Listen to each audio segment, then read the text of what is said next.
Hi and welcome to Forbes India Beyond the Boardroom. This is Ushnata Paul, your host. This is a show where we have esteemed guests from all kind of fields, from successful businesses to films to sports.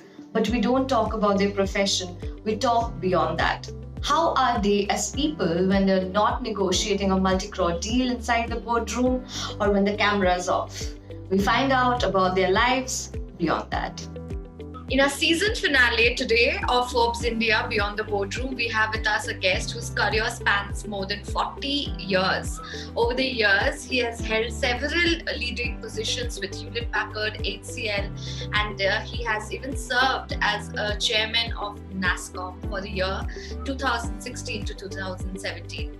One of the most prominent names in the business world. We have with us today Mr. C.P. Gurnani, the CEO and Managing Director of Tech Mahindra. Welcome to the show, C.P. First of all, C.P., you are 62 years old. So what drives you at this age? I think I've only achieved 2/3 of my life. There's another 1/3. And there's so much more to be done in my life that... and that's what keeps me going. As a matter of fact, I am handling more work than I used to do in the past. I have what I call an active file of about 18-20 projects. So one is obviously my work is my passion. I like building things. I like creating things. So, I consider Tech Mahindra as my real passion. But beyond that, and the 20th file obviously is the new Kian Gurnani. For the viewers who are wondering what we're talking about, Kian is CP's grandson who was born last December. So congratulations on that. And I definitely need to ask you about Kian that how has being a grandfather changed you? I don't know whether it's changed or not, but it is clearly a joy. It's clearly when I was of your age, June, clearly I didn't have the luxury of parenting because I was too busy running around. Now today I get to observe and, sometimes you have to be grateful for some of the adversities in life. Thanks to COVID, the children moved in with us. So the grandson was born in my house. And number two is, because of that, I have these slotted time. Like for example, I know he wakes up around 7. So about 8 o'clock he is available. So I spend my time 8 to 8:30, 8:45 with him. So in a lot of ways, as I said, first passion is Tech Mahindra. Second passion is giving back to the society. So Titliya, my wife's foundation, where she works on underprivileged children. I'm involved in Mahindra University. I, along with few other friends, have set up another university called Plaksha University in Chandigarh. Then I'm the chairman of IIM Nagpur. So, and I continue to go back to my own alma mater, NIT Rourkela. So there are so much more to be done. I honestly have never been more energetic, and I'm going to continue. As I said, it's only 2/3 of my life which is done. There's 1/3 more to go. Brilliant. Like you mentioned, your wife Anita and you have started this NGO called Titliya. I think it promotes child education. It's in Noida. Can you tell us more about it and the work that you guys do? What my wife and a bunch of volunteers, they do is they talk to the parents, tell them the merits of a good education. We provide them remedial education. We provide them access into some of the good private schools for the needy or the good children. We provide them the scholarships, and we run at 3 centers in Noida a remedial education program. That's amazing. I heard about a rather interesting story that during the lockdown last year you did like a road trip where you came all the way till Pune to boost the morale of your employees of Tech Mahindra. Can you talk about that? I mean, this is what I call the mixing pleasure and business. It was around May, middle of May, and I realized that it's already been 2 months. Employees were feeling the burden of having to look at the screen day in and day out. The message that I wanted to convey to them was that within the boundaries, you can have fun. You were born in Neemuchwala, which is a small town in Madhya Pradesh. Then you grew up in Rajasthan and got a degree later, like you mentioned, in chemical engineering from NIT Rourkela. And then, of course, now. What has this long journey been like? I think being a small town guy, Neemuch in Madhya Pradesh is a very small town. It's on the border of Madhya Pradesh and Rajasthan. My father had a transferable job, so between 7 small cities that I grew up in, to another small city called Rourkela in Odisha, I think I was a good small town guy who had a few dreams, and the good part is that I dreamt with open eyes. I kept looking at making progress every day, and I can only say is that this Neemuch from one village or one small town to joining the boardrooms of Mahindra & Mahindra, the parent company, or joining the boardroom of Tech Mahindra, or being the CEO of Tech Mahindra. It's been a good fun, and all I can say is that the moral of the story is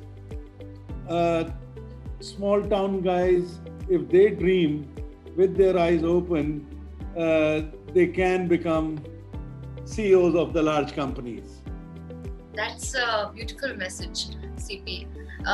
Your father actually was with the Central Bureau of Narcotics, which is exactly why you mentioned that, he used to get transferred to so many cities. And you mentioned about being a small town boy. So like being in so many cities as a child, how do you think that has actually shaped you? Has that like actually shaped you differently, taught you certain lessons that you implemented later in life? Again, when I look back, there was a lot of love, there was a lot of laughter, and there was always food on the dining table. So, I mean, the story of not only a small town boy, but it was a small house also. And my father was a dead honest officer in Central Bureau of Narcotics. And one of the reasons he was transferred every year was that he probably was a difficult employee and not exactly the most compatible employee to his bosses. And my mother had to live off that one salary. And in a lot of ways, when you look back, what did my mother teach me?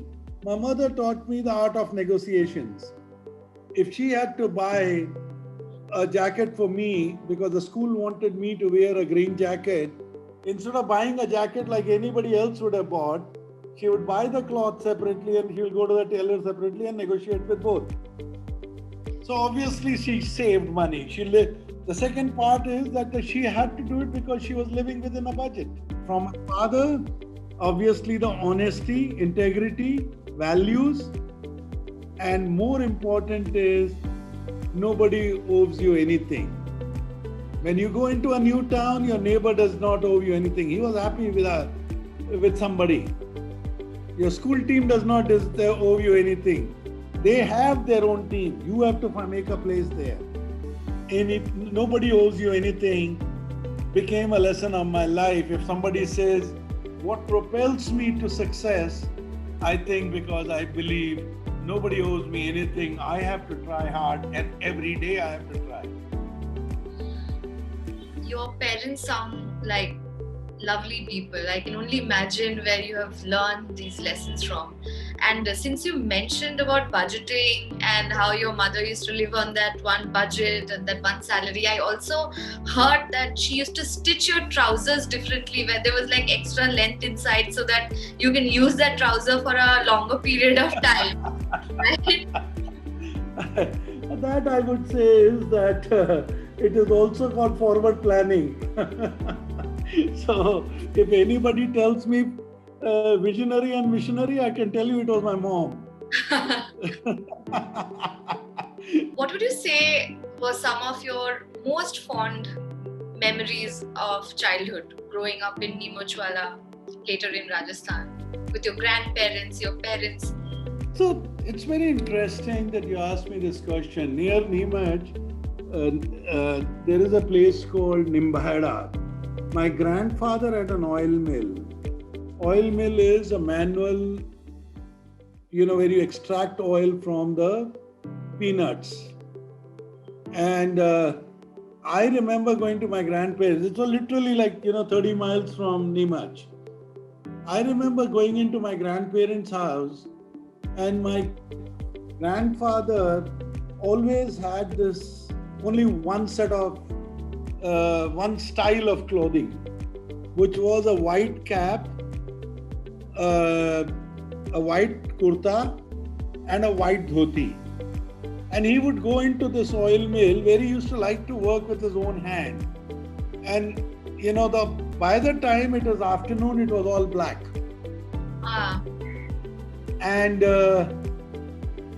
And this is again a very manual, small-scale industry. And obviously, since he was such a hardworking, his people around him had to be so hardworking.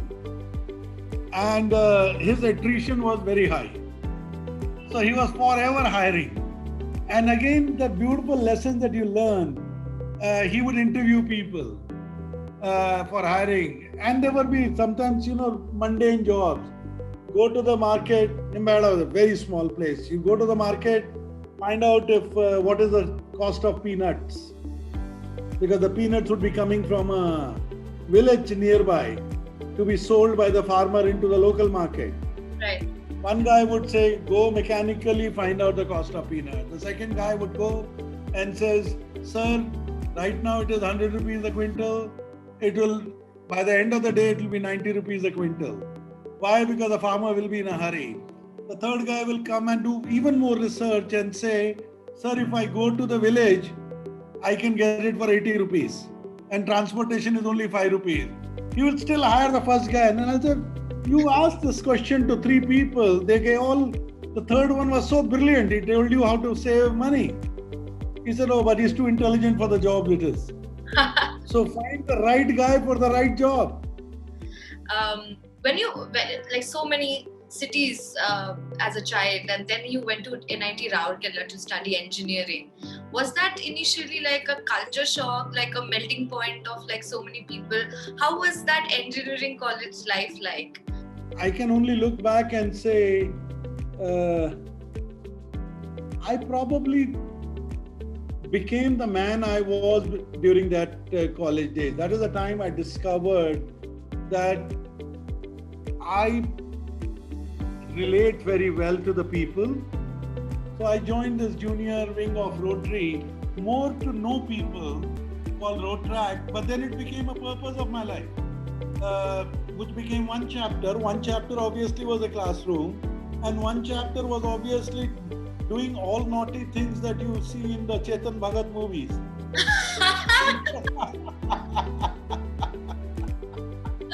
So I think, those 3 chapters of my line, as I said, doing good with Rotrack, adopting villages, doing camps and campaigns,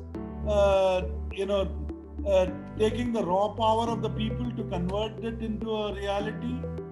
And number 3, as I said, I'm happy that I did naughty things, but I did not do any bad thing.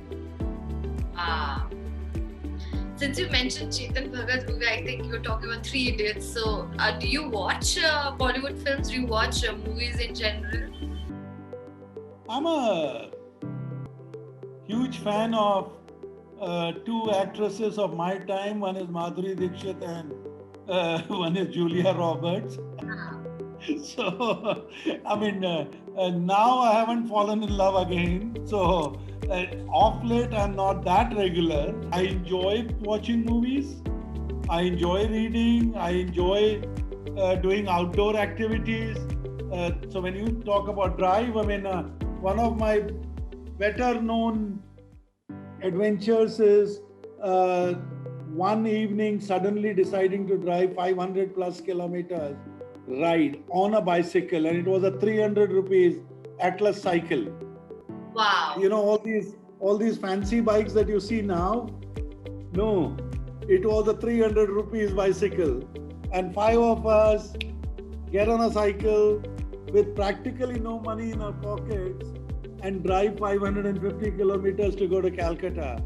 I still remember going to this friend's house and the mother saying, all 5 of you, the 5 idiots. We were actually made to stand in the garden. We were bathed by a hose pipe before we were allowed to enter the house. Do you remember the year? Like, how old were I you? think it was about 1979. Wow. That's why I said not naughty things, not bad things. No. And this, of course, this is like something like a crazy story. And you were talking about 1979, but I don't think this craziness inside you has gone away, because I think few years back you were in Bangalore and you were getting late to catch a flight. Can you tell us about this story? So it was one of those bad days of the traffic. As I was sitting in the car, I noticed a young guy, and I told my driver, anyway I travel light. So I told my driver, stop. I told that guy, can you do me a favor? Can you take me on your motorcycle? I mean, half the Tech Mahindra was in a bit of a shock because they didn't expect a CEO to suddenly sit on a motorcycle and navigate the Bangalore traffic, but to me it was a natural thing. It got me to the airport in time, and I think and that boy and I have this beautiful picture that I still cherish. Along the way, what would you say have been your biggest learnings from your both professional and personal life? Both professional. I don't have any boundaries between my professional and personal life. I'm probably the only guy in the world who has only one email ID. I don't have a Gmail or a separate private mail ID. Okay. So the reason is that I have always believed that there is no boundary between a personal and a professional life. To me, it is a straight, continuous tense.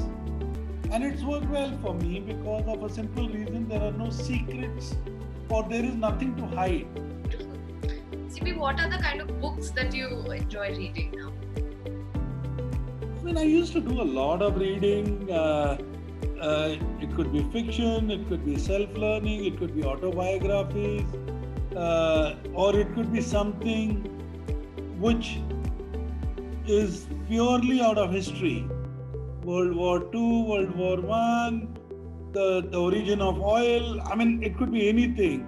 But I think the reading has become much lesser. Talking about cuisine, I hear that you're a foodie. You love to eat. What's your favorite cuisine? So, clearly, a man who used to travel about 150 nights a year, the comfort food was a Sindhi home food that my mom used to make. And but if I was traveling overseas, I would always say that I want to eat Mediterranean, Thai. It's just a vegetarian who likes to eat healthy. So Mediterranean, Thai, Pan-Asian, is a good. I mean, anyway, I love food. It doesn't matter. You can say, you can look at me and say that because of my size. It's just that I love eating. You've traveled so much over the years, all around the world. What's your favorite travel destination and why? Israel. The reason is number one, the people of Israel. To me, what they did to a desert country where they were thrown out and they were able to shape the country, I think it is a beautiful, beautiful country. Whether it is about their water management, their agriculture, their defense, their cyber security, their technology leadership. I mean, they're just amazing set of people. To me, that fighter from Rajasthan or a fighter from Israel, I think it just is a cultural fit. The second reason is obviously Jerusalem being the cathedral of the world. I mean, that some of the best churches, the birth of Judaism, even Muslim, the third biggest shrine of Muslims is in Jerusalem. Before we end the show, actually, I need to ask you again about Kian, because you mentioned so much about your grandparents, your parents. Now you're on the other side of that. Now you are a grandparent. You know, you are a different person than you were with your children. And how is this phase for you like? I think it's right now a small bundle of joy that we have. 4 months plus is what my grandchild is. I don't think I have a chance to indulge him because both the parents tend to know that my priority list has changed, and they know it is number 1 Kian, number 2 Kian, number 3 Kian, number 4 Kian. So they are in a way like hawk-eyed. Thank you so much, CP, for coming on our show. It was such a pleasure. And to our viewers, they know a lot more about you now. So thank you so much once again. Yeah, see you. Bye-bye. Bye.